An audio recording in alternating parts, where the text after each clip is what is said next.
Karibu Ikulu wiki hii. Muhtasari wa matukio yote muhimu ya wiki yaliyofanywa na Rais wa Jamhuri ya Muungano wa Tanzania, Mheshimiwa Dr. Samia Suluhu Hassan.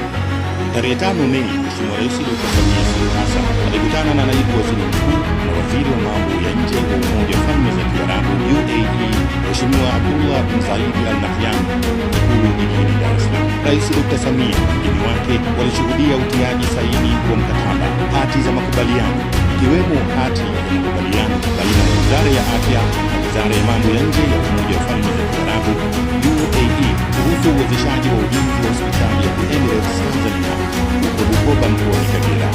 Vilevile waliweka saini mkataba wa kuanzisha baraza la pamoja la biashara kati ya UAE na Tanzania, makubaliano kuhusu ushirikiano katika uwekezaji kwenye sekta ya madini, ushirikiano wa kusaidiana katika masuala ya forodha na makubaliano kuhusu uanzishaji wa baraza la pamoja la biashara baina ya nchi mbili. Mheshimiwa Sheikh Abdullah bin Zayed Al Nahyan alimtunuku Mheshimiwa Rais Dr. Samia medali ya Master of the Nation Order kutoka kwa Rais wa Umoja wa Falme za Kiarabu Mtukufu Sheikh Mohammed bin Zayed Al Nahyan.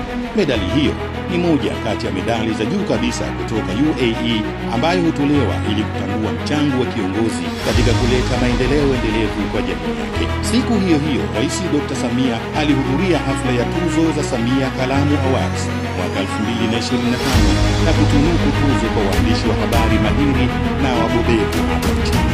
Katika hafla hiyo alimtunuku tuzo mwandishi mbobezi Tibo Mohamed pamoja na kusisitiza umuhimu wa uzalendo kwa waandishi wa habari katika kujenga taifa. Tarehe 7 Mei mwaka 2025, taifa lilipata msiba kufuatia kifo cha makamu wa kwanza wa rais na waziri mkuu mstaafu Mheshimiwa Cleopa David Msuya aliyefariki dunia katika hospitali ya Mzena. Mheshimiwa Rais Dr. Samia alitangaza siku 7 za maombolezo kuanzia tarehe 7 hadi 13 ambapo bendera zitatembea nchini kote.